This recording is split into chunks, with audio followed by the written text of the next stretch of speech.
দিনের বেলায় যখন আমি এখানে আসছিলাম তখন তো আমি বুঝি নাই যে সন্ধ্যার পরে এমন একটা পরিবেশ আমি দেখতে পাবো। আমি আসলেই অবাক। লাইট শো অলরেডি শুরু হয়ে গেছে।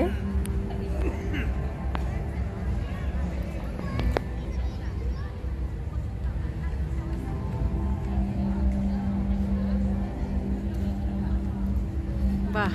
সাউন্ডের সাথে সাথে লাইটগুলোর কালার চেঞ্জ হচ্ছে, আর কালারগুলো লাইটের কালার এত চমৎকার যে আসলে নিজের চোখে সরাসরি না দেখলে এটা আসলে মোবাইলে অতটা বোঝা যায় না, আর সাউন্ডটাও অতটা আমার মোবাইলে আসছে না।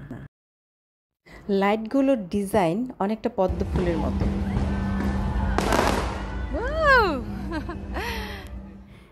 এখানে আতশবাজি ফোটানোর শব্দ পেলাম।